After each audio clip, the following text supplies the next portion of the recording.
Show ಎಸೆತ ಪ್ರಕರಣ ಪ್ರಜಾಪ್ರಭುತ್ವ ಹಾಗೂ ಸಂವಿಧಾನದ ಮೇಲೆ ಆಗಿರುವಂತಹ ದಾಳಿ. ಚಿಕ್ಕಬಳ್ಳಾಪುರ ಜಿಲ್ಲೆ ಚಿಂತಾಮಣಿ ನಗರದಲ್ಲಿ ಕರ್ನಾಟಕ ದಲಿತ ಸಂಘರ್ಷ ಸಮಿತಿಯ ನೇತೃತ್ವದಲ್ಲಿ ಪ್ರತಿಭಟನೆ. ದೆಹಲಿಯ ಸುಪ್ರೀಂ ಕೋರ್ಟ್ ಹಾಲಿನಲ್ಲಿ ನ್ಯಾಯಮೂರ್ತಿಗಳಾದ ಗವಾಯಿ ಅವರ ಮೇಲೆ ಶೋ ಎಸೆತ ಆಗಿದ್ದು, ಇದು ಪ್ರಜಾಪ್ರಭುತ್ವ ಹಾಗೂ ಸಂವಿಧಾನದ ಮೇಲೆ ಆಗಿರುವಂತಹ ದಾಳಿ ಎಂದು ಚಿಕ್ಕಬಳ್ಳಾಪುರ ಜಿಲ್ಲೆಯ ಚಿಂತಾಮಣಿ ನಗರದಲ್ಲಿ ದಲಿತ ಮುಖಂಡರು ಆರೋಪಿಸಿದ್ದಾರೆ.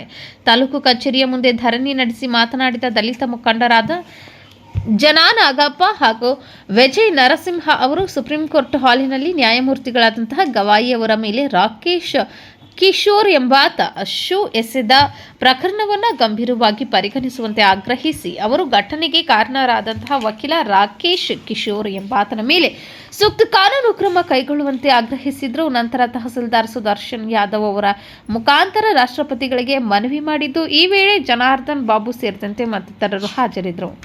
CS Ravi, news bureau, power TV, Chikkaballapur.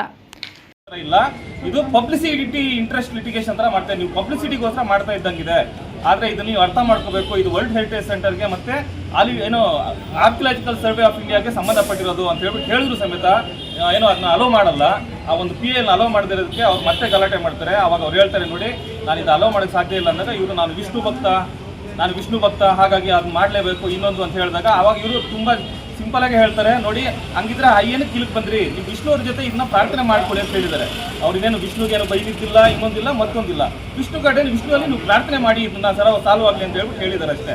ಆದರೆ ಆವತ್ತು ಈತ ರಿಯಾಕ್ಟ್ ಮಾಡಿಲ್ಲ. ಯಾವಾಗ PA ಅಲೋ ಮಾಡಲ್ವೋ ಆವತ್ತು ಈತ ರಿಯಾಕ್ಟ್ ಮಾಡಲ್ಲ. ಹೋಗಿ ನಂತರ ದಿನ ಮುಂದಿನ ದಿನ ಬಂದು ಅಲ್ಲಿ ಅದೇ ಕೋರ್ಟ್ ಹಾಲಲ್ಲಿ ಏನೋ ಶೂ ನೆಸ್ತಾನೆ. ಅಂದರೆ ಹಿಂದಿನ ದಿನ ನಡೆದಿರುವಂಥ ಹುನ್ನಾರ ಏನು ಅಂತ ಅರ್ಥ ಮಾಡ್ಕೋಬೇಕಾಗ್ತದೆ. ಯಾಕಂದರೆ ಹಿಂದಿನ ದಿನ ಇದಕ್ಕೆ ಸಂಪೂರ್ಣವಾಗಿ ಅವರು ಪ್ಲ್ಯಾನ್ ಮಾಡ್ಕೊಂಡು ಬಂದು ಒಬ್ಬ ಸುಪ್ರೀಂ ಕೋರ್ಟ್ನ ಸರ್ವೋಚ್ಚ ನ್ಯಾಯಾಲಯದ ಮುಖ್ಯ ನ್ಯಾಯಾಧೀಶರಿಗೆ ಶೂ ಎಸೆಯುವಂಥ ಒಬ್ಬ ಕೆಲಸ ಮಾಡ್ತಾರೆ ಅಂದರೆ ಅವರು ವಕೀಲಗಿರಿಗೂ ಅರ್ಹರಲ್ಲ. ಜೊತೆಗೆ ಅವ್ರ ಮೇಲೆ ದೇಶದ್ರೋಹಿ ಪ್ರಕರಣವನ್ನು ದಾಖಲೆ ಮಾಡಬೇಕಾಗ್ತದೆ. ಈ ರೀತಿಯಾಗಿ ಘಟನೆ ನಡೆದಿದೆ. ಇದನ್ನು ನಾವೆಲ್ಲರೂ ಅಷ್ಟೇ ಖಂಡಿಸ್ತಾ ಇದ್ದೀವಿ. ಇದು ಒಂದು ಸಂವಿಧಾನದ ಮೇಲೆ ಆಗಿರುವಂಥ ದಾಳಿ, ಪ್ರಜಾಪ್ರಭುತ್ವ ಮೇಲೆ ಆಗಿರುವಂಥ ದಾಳಿ. ಇದರ ಜೊತೆಗೆ ನಮಗೂ ಗೊತ್ತಿದೆ, ಒಂದು ವಿಷ್ಣು ಬಗ್ಗೆ ಏನು ತಪ್ಪಾಗಿ ಮಾತಾಡಿಲ್ಲ. ನೀವು ಪ್ರಾರ್ಥನೆ ಮಾಡಿ ಅಂತ ಹೇಳಿದ್ದಕ್ಕೆ ನೀವು ಶೂ ಎಸ್ತಿದ್ದೀರಂದ್ರೆ ಇಷ್ಟು ವರ್ಷಗಳ ಕಾಲ ಪ್ರತಿದಿನ ಇಬ್ಬರು ದಲಿತರನ್ನ ಸಾಯಿಸ್ತಾ ಇದ್ದಾರೆ. ಭಾರತ ದೇಶದಲ್ಲೇ ಪ್ರತಿದಿನ ಇಬ್ಬರು ದಲಿತರನ್ನ ಕೊಲೆ ಮಾಡ್ತಾ ಇದ್ದಾರೆ, ಅತ್ಯಾಚಾರಗಳು ನಡೀತಾ ಇದೆ. ನಾವು ಎಷ್ಟು ಚಪ್ಪಲಿಗಳು ತಗೊಂಡು ಹೊಡಿಬೇಕಾಗ್ತದೆ ಅಂತ ಅರ್ಥ ಮಾಡ್ಕೋಬೇಕು. ಜೊತೆಗೆ ಇಲ್ಲಿ ಕರ್ನಾಟಕದಲ್ಲಿ ರಿಟೈರ್ಡ್ ಆಗಿರುವಂತಹ ಯಾರು ಭಾಸ್ಕರ್ ರಾವ್ ಅನ್ನೋಂಥ ಪೊಲೀಸ್ ಕಮಿಷನರ್ ಹೇಳ್ತಾರೆ, ಅವನ ಧೈರ್ಯಕ್ಕೆ ಮೆಚ್ಚುಗೆ ಕೊಡ್ತಾರಂತೆ. ರಾಕೇಶ್ ಕುಮಾರ್ ಅವರು ಮೆಚ್ಚುಗೆ ಕೊಡ್ತಾರಂತೆ. ರಾಕೇಶ್ ಕುಮಾರ್ ಅವರೇ, ನಿಮಗೆ ನಾವು ಇವಾಗ ಎಚ್ಚರಿಕೆ ಕೊಡ್ತಾ ಇದ್ದೀವಿ. ನೀವು ಮೆಚ್ಚುಗೆ ಅವ್ರಿಗೂ ಕೊಡಿ, ನಮಗೂ ಕೊಡಿ. ಯಾಕಂದ್ರೆ ನಮ್ಮ ಹತ್ರನೂ ಇದೆ, ಒಳ್ಳೆ ಶೂಗಳಿದೆ, ಚಪ್ಪಲಿಗಳಿದೆ. ನಿಮ್ಮ ಪ್ರೋಗ್ರಾಮ್ ಎಲ್ಲಿ ನಡೆಯುತ್ತೋ ಅಲ್ಲಿ ನಿಮಗೆ ಚಪ್ಪಲಿಗಳು 100% ಬಹುಮಾನ ಸಿಗುತ್ತೆ. ನೀವು ಅವಾಗ ಮೆಚ್ಚುಗೆಯನ್ನು ಕೊಟ್ಟೆ ಕೊಡಬೇಕು ಅಂತ ಈ ಮೂಲಕ ಹೇಳ್ತಾ ಇದ್ದೀವಿ. ಜೊತೆಗೆ RSSನ ಒಬ್ಬ ಯಾರೋ ಮಂಜುನಾಥ್ ದಾಸ, ಯಾರೋ ಒಬ್ಬ ಮಹೇಶ್ ದಾಸ, ಯಾರೋ ಇದ್ದಾರೆ, ಮೋಹನ್ ದಾಸ್, ಸಾರಿ,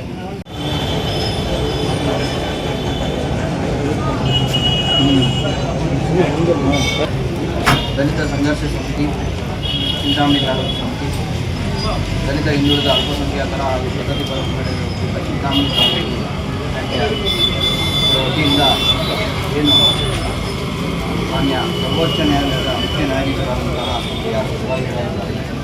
ಮೇಲೆ ಒಂದು ಹಲ್ಲೆ ನಡೆಯೋದಕ್ಕೆ ಒಂದು ಪ್ರಯತ್ನ ಮಾಡಿದ್ದಾರೆ. ಈ ಒಂದು ಹಲ್ಲೆನ ಖಂಡಿಸ್ತಾ ಹಲ್ಲೆ ಸಂವಿಧಾನ ವಿರೋಧಿಯಾಗಿರುವಂಥ ಒಂದು ತಡೆಯಾಗಿದೆ. ಸಾಂವಿಧಾನಿಕವಾಗಿ ನಾವು ನಡ್ಕೊಂಡು ಹೋಗ್ತಾ ಇದ್ದೀವಿ. ಈ ಒಂದು ಪ್ರಜಾಪ್ರಭುತ್ವದಲ್ಲಿ ಎಲ್ಲರಿಗೂ ಕೂಡ ಅವ್ರದ್ದೇ ಆದಂಥ ಹಕ್ಕುಗಳಿದೆ. ಆದರೆ ನಮ್ಮ ಎಲ್ಲರ ಹಕ್ಕುಗಳನ್ನ ಕಾಪಾಡುವಂಥ ಪೀಠ ಸುಪ್ರೀಂ ಕೋರ್ಟ್ನ ಮುಖ್ಯ ನ್ಯಾಯಾಧೀಶರಿಗೆ ಈ ರೀತಿ ಆಗುವಂಥದ್ದು ನಾವೆಲ್ಲ ಕೂಡ ಈ ದಿನ ತಲೆ ತಗ್ಗಿಸಬೇಕಾದಂಥ ವಿಚಾರ. ಇದೇ ವಿಚಾರವಾಗಿ ಕೆಲವರು ಮಾತಾಡಿದ್ದಾರೆ. ಆ ವಿಚಾರವಾಗಿ ಎಲ್ಲರೂ ಒಕ್ಕರಲಿನಿಂದ ಖಂಡಿಸಿದ್ದಾರೆ. ಆದರೆ ಕೆಲವು ಯಾವ ನಮ್ಮ ದೇಶದಲ್ಲಿ ಶಾಂತಿಯನ್ನು ಕದಡೋದಕ್ಕೆ ಪ್ರಯತ್ನ ಮಾಡ್ತಾ ಇದ್ದಾರೆ, ಅಂಥ ಶಕ್ತಿಗಳ ಹಿಂದುಗಡೆ ಯಾರಿದ್ದಾರೆ ಅಂತ ಗೊತ್ತಿಲ್ಲ. ಕೆಲವರು ಮಾತ್ರ ಇದನ್ನು ಒಂದು ಧರ್ಮದ ಲೇಪನ ಕೊಡೋದಕ್ಕೆ ಪ್ರಯತ್ನ ಮಾಡ್ತಾ ಇದ್ದಾರೆ. ಇದು ಆಗಬಾರ್ದು. ನಮ್ಮೆಲ್ಲರನ್ನ ಕಾಪಾಡುವಂಥ ಒಂದು ಶಕ್ತಿಪೀಠ ಆಗಿರುವಂಥ ಸರ್ವೋಚ್ಚ ನ್ಯಾಯಾಲಯದ ಮುಖ್ಯ ನ್ಯಾಯಾಧೀಶರಿಗೆ ಈ ರೀತಿ ಆದರೆ ಜನಸಾಮಾನ್ಯನ, ಸಮಾಜದ ಕಟ್ಟಕಡೆಯ ವ್ಯಕ್ತಿಯ ಪರಿಸ್ಥಿತಿ ಏನು ಅಂತ ನಾವೆಲ್ಲ ಯೋಚನೆ ಮಾಡಬೇಕಾಗುತ್ತೆ. ಏನು ಈ ಒಂದು ಮನವಿ ಪತ್ರವನ್ನು ಕೊಟ್ಟಿದ್ದಾರೆ, ಈ ಮನವಿ ಪತ್ರವನ್ನು ನಾವು ಜಿಲ್ಲಾಧಿಕಾರಿಗಳ ಮುಖಾಂತರ ಬರ್ತಕ್ಕಂಥ ವಿಚಾರ. ಹಾಗಾಗಿ ಅವರನ್ನು ಕೂಡಲೇ ಸುಮೋಟೋ ಪವರಲ್ಲಿ ಕೇಸ್ ದಾಖಲಿಸಿ ಅವ್ರನ್ನ ಗಲ್ಲುಗೇರಿಸಬೇಕು, ಇಲ್ಲ ಅಂದರೆ ಅವರನ್ನು ಸದಸ್ಯತ್ವದಿಂದ ರದ್ದು ಮಾಡಿ ಗಡೀಪಾರು ಮಾಡಬೇಕಂತ ಇವತ್ತು ನಮ್ಮ ಒಕ್ಕೂಟ ಒತ್ತಾಯಿಸ್ತಾ ಇದೆ. ಹಾಗಾಗಿ ಏನು ಅವರು ನಡೆಸಿರ್ತಕ್ಕಂಥ ಒಂದು ಕೃತ್ಯ ಇದೆ, ಇದು ಮಾನವ ಕುಲನೇ ತಲೆ ತಗ್ಗಿಸ್ತಂಥ ಕೆಲಸ ಆಗಿದೆ. ಅದೊಂದು ಹೇಯ ಕೃತ್ಯ. ಹಾಗಾಗಿ ಇವತ್ತು ಇಡೀ ಭಾರತ ದೇಶದಲ್ಲಿ ಏನು ದಲಿತ ಸಂಘಟನೆಗಳು ಮತ್ತು ಸಾರ್ವಜನಿಕ ವಲಯದಲ್ಲಿ ಅವರ ಒಂದು ಆ ಘಟನೆಯನ್ನು ತೀವ್ರವಾಗಿ ಖಂಡಿಸ್ತಾ ಇದ್ದಾರೆ. ಅದರಂತೆ ನಾವು ಸಹ ಏನು ರಾಜ್ಯಪಾಲರಿಗೆ ಮತ್ತು ರಾಷ್ಟ್ರಪತಿಗಳಿಗೆ, ಇಲ್ಲಿರ್ತಕ್ಕಂಥ ಹೈಕೋರ್ಟ್ನ ಮುಖ್ಯ ನ್ಯಾಯಮೂರ್ತಿಗಳಿಗೆ ತಹಶೀಲ್ದಾರ್ ಮುಖಾಂತರ ನಾವು ಇವತ್ತೇನು ಮನವಿ ಕೊಡ್ತಾ ಇದ್ದೀವಿ, ಏನು ನಮ್ಮ ಹಕ್ಕೊತ್ತಾಯ ಇದೆ, ಇದರಲ್ಲಿ ಇದನ್ನು ಅವರು ತಪ್ಪದೆ ಕೂಡಲೇ ಜಾರಿ ಮಾಡಬೇಕಂತ ಅವರು ಶಿಫಾರಸು ಮಾಡಿ ತಪ್ಪದೆ ಈ ಮನವಿಯನ್ನು ಸಂಬಂಧಪಟ್ಟ ಅವ್ರಿಗೆ ಕಲಿಸ್ಬೇಕಂತ ಅವರನ್ನು ಮನವಿ ಮಾಡ್ತಾ ಈ ಮೆಮೊರಾಂಡಮನ್ನು ಕೊಡ್ತಾ ಇದ್ದೀವಿ. ಏನಾದರೂ ಈ ಥರ ಒಂದು ನಿಮ್ಮ ಒಂದು ಪ್ರತಿಕ್ರಿಯೆಗಳಿದ್ರೆ ಅದಕ್ಕೆ ಪ್ರತಿಕ್ರಿಯೆ ತಕ್ಕಂಗೆ ನೀವು ಏನು ಎತ್ಕೊಳ್ತೀರ ನಮಗೂ ಗೊತ್ತಿದೆ, ನಾವು ಏನು ಎತ್ಕೋಬೇಕು ಅಂತ ನಮಗೂ ಗೊತ್ತಿದೆ. ಇದು ಎಚ್ಚರಿಕೆಯಿಂದ ಹೇಳ್ತಾ ಇದ್ದೀವಿ. ಹಾಗಾಗಿ ಈ ಒಂದು ವಿಷಯವನ್ನು ದಲಿತ ಸಂಘಟನೆಗಳ ಒಕ್ಕೂಟ ನಾವು ಖಂಡಿಸ್ತಾ ಇದ್ದೀವಿ. ಖಂಡಿಸಿ ಅವ್ರಿಗೆ ಫಸ್ಟ್ ಅವ್ರ ಮೇಲೆ ದೇಶದ್ರೋಹಿ ಪ್ರಕರಣವನ್ನು ವಾರಂಟಿಯಾಗಿ ದಾಖಲು ಮಾಡಬೇಕು. ಇನ್ನು ಮುಂದೆ ಇಂಥ ಘಟನೆಗಳೇನಾದರೂ ನಡಿ ಅಂದರೆ ದಲಿತ ಸಂಘಟನೆಗಳು, ಈ ದಲಿತರು ಭಾರತ ದೇಶದಲ್ಲಿ ಎಲ್ಲ ಒಟ್ಟಾಗೇ ಇದ್ದಾರೆ. ಅದು ಮುಂದಿನ ಏನು ಭೀಮನ ಮಕ್ಕಳು, ನಾವೇನು ರಾಮನ ಮಕ್ಕಳು ಅಂತ ಏನು ಹೇಳ್ತಾ ಇಲ್ಲ, ನಾವು ಭೀಮನ ಮಕ್ಕಳು, ನಮಗೂ ಗೊತ್ತಿದೆ. ಕೊರೆಗಾಂವ್ ಯುದ್ಧದ ಬಗ್ಗೆ ಬಹಳ ಜನಗೂ ಗೊತ್ತಿರ್ಬೋದು, ನಮಗೂ ಆ ಶಕ್ತಿಗಳಿದೆ. ಹಾಗಾಗಿ ಬಾಬಾ ಸಾಹೇಬ್ ಅಂಬೇಡ್ಕರ್ ಬುದ್ಧರ ಒಂದು ಮಾರ್ಗದಲ್ಲಿರೋದ್ರಿಂದ ನಾವು ಶಾಂತಿಯಾಗಿದ್ದೀವಿ ಹೊರತು ಇಲ್ಲಾಂದರೆ ನಿಮಗೆ ಎದುರುಕೊಂಡು ಅಥವಾ ಇನ್ನೊಂದಕ್ಕೂ ಅಲ್ಲ. ಅವರ ಮೇಲೆ ಇರೋ ಗೌರವದಿಂದ ನಾವಿನ್ನ ಸಂವಿಧಾನಾತ್ಮಕವಾಗೇ ಮಾತಾಡ್ತಾ ಇದ್ದೀವಿ. ಅದು ಬಿಟ್ಟು ಉಳಿದಂತೆ ಅದು ನಿಮ್ಮ ಮೇಲೆ ಬಿಟ್ಟಿರ್ತದೆ. ಅದರಿಂದ ಎಚ್ಚರಿಕೆಯನ್ನು ನಾವು ಹೇಳ್ತಾ ಇದ್ದೀವಿ. ಹಾಗಾಗಿ ಅವ್ರನ್ನ ಕೂಡಲೇ ಅವ್ರ ಮೇಲೆ ಕೇಸನ್ನು ದಾಖಲಿಸಬೇಕು. ಇಂಥ ಘಟನೆಗಳು ಮರುಕಳಿಸಿದಂತೆ ಮರುಕಳಿಸಿದಂತೆ ಎಚ್ಚರಿಕೆಯನ್ನು ವಹಿಸಬೇಕು ಅಂತ ಕೇಳ್ತಾ ನನ್ನ ಮಾತುಗಳು. ಒಬ್ಬ ಸುಪ್ರೀಂ ಕೋರ್ಟ್ನ ಇದರ ಬೈಯೋದಕ್ಕೆ ಹೇಳಿದ್ದಾರೆ, ಮುಗಿಬೇಕು ಅಂತ ಹೇಳಿದ್ದಾರೆ. ನಿಮ್ಮ ಕಚೇರಿಗಳು ಕೂಡ ಭದ್ರಪಡಿಸ್ಕೊಳ್ಳಿ, ನಾವು ಇಲ್ಲೇ ಇದ್ದೀವಿ.